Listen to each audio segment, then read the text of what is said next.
में कोई भेद नहीं।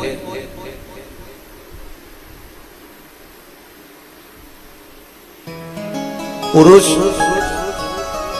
भगवान को प्राप्त करने के लिए वन में जाता है, जंगल में जाते हैं, तीर्थ में जाते हैं। स्त्री को कहीं जाने की जरूरत नहीं, वो अपने घर में रहकर बुजुर्ग माता पिता का आदर करते हुए, उनकी सेवा करते हुए, बच्चों का भरण पोषण करते हुए भगवान की भक्ति अगर 2 क्षण की भी कर ले तो उसको परमात्मा मिल जाता।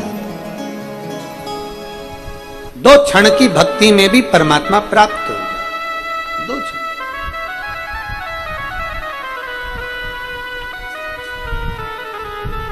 जितना समय हम परमात्मा को दें उतना समय हम अच्छाई देखने में। देखिए,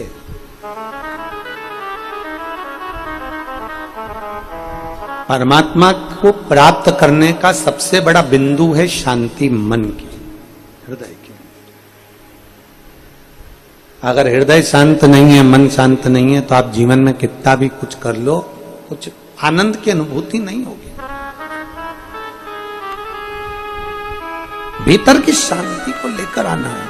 आवाज खींचना पड़ रहा है। भीतर की शांति को लेकर आओ, अपने भीतर एक आत्मविश्वास प्रबल करिए।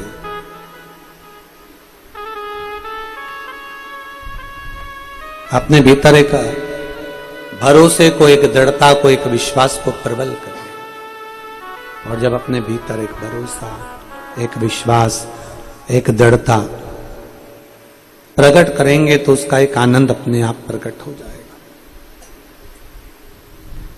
मेरे भोले बाबा, मेरे भगवान पुरुष नहीं देखते, स्त्री नहीं देखते, जलचर नहीं देखते, वायुचर नहीं देखते, पशु नहीं देखते, पक्षी नहीं देखते, कोई जानवर नहीं देखते। मेरे भोले बाबा तो केवल इतना देखते हैं कि उसका मन, उसका हृदय कितना पवित्र है, उसका दिल कितना पवित्र है, उसका मन कितना पवित्र है, उसका हृदय कितना पवित्र है।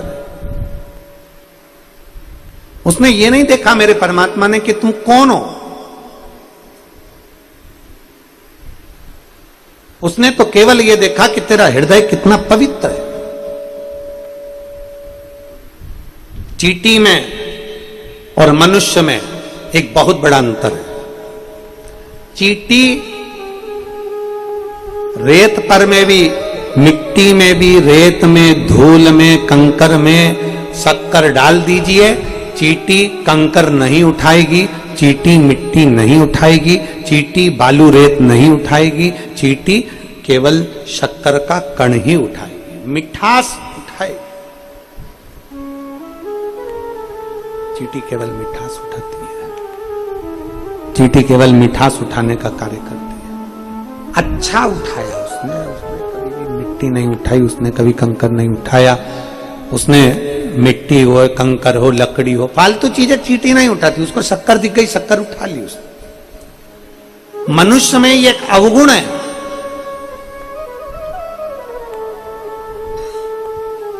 कथा सुनने भी बैठता है तो ये सोचता है कि मैं, महाराज ने क्या बोला उससे मतलब नहीं, महाराज ने क्या बेकार बोला उसको उठाना है। मंदिर में दर्शन करने गया तो उसमें मनुष्य में एक अवगुण है कि भगवान को जल चढ़ा रहा है, पूजन कर रहा है, पर अवगुण ये देख रहा है कितना कीचड़ कर दिया तुमने, ये कर दिया तुमने, वो कर दिया।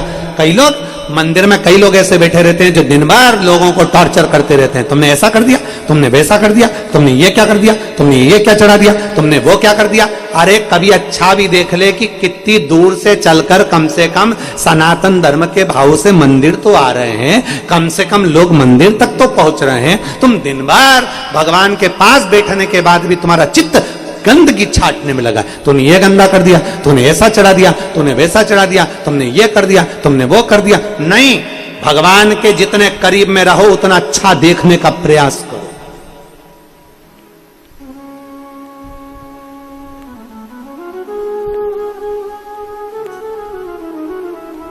कितना बड़ा संवाद है। एक व्यक्ति बाबा महाकाल का दर्शन करने जाता था, रोज प्रतिदिन जाता था, और खोटा सिक्का महाकाल के मंदिर में चढ़ा कर जाता था। खोटा सिक्का जो नहीं चलता वो चढ़ा के जाता।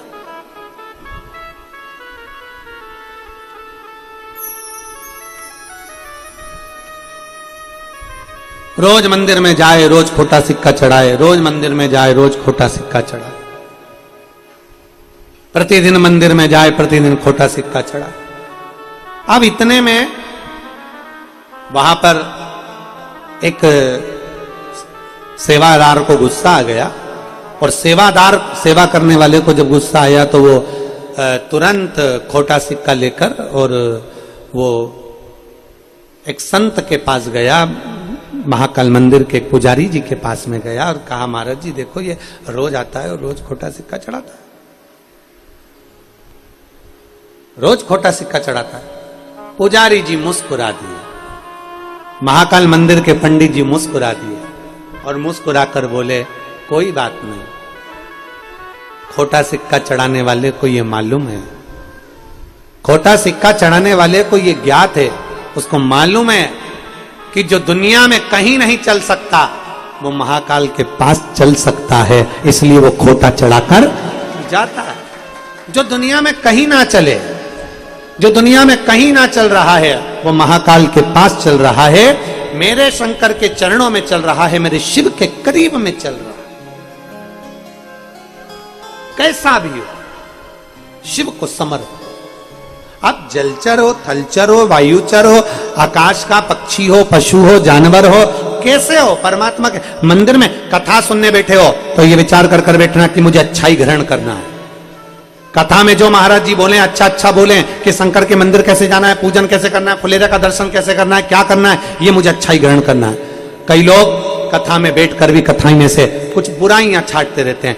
चींटी से ये हमको सीखना है, मनुष्य में ये सबसे बड़ा अवगुण है कि वो अच्छाई को छोड़ देता है और बुराई ग्रहण कर लेता है।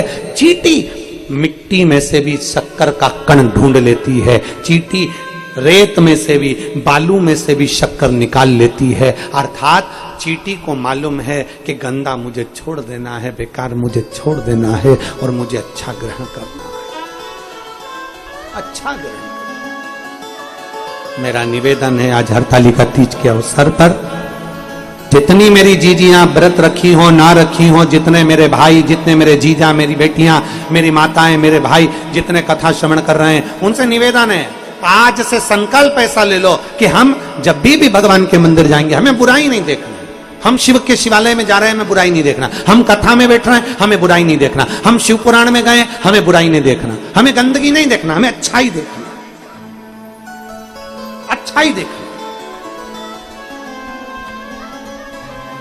दुनिया के लोग, मैं इस कथा के माध्यम से कहना चाहूंगा वर्धन जी, दुनिया के लोग दूसरी कथाओं में अगर कहीं गए हों तो उनको बैठने के लिए सोफा, कालीन सब देखा जाता है, पर जब शिव महापुराण की कथा होती है पंडाल लगता है बड़ा बड़ा, पंडाल पूरा भरा जाता है, बाहर रोड पर लोग बैठते हैं, ग्राउंड में लोग बैठते हैं, अपना बिछाने का साथ लाते हैं, अपना छाता साथ लाते हैं, अपनी पानी की बोतल साथ लाते हैं। वो ये नहीं देखते कि मैं कहां बैठा हूं, उसको तो लगता है कि मैं शंकर के करीब में हूं, मैं शिव के सामने हूं, मैं शंकर के पास में हूं।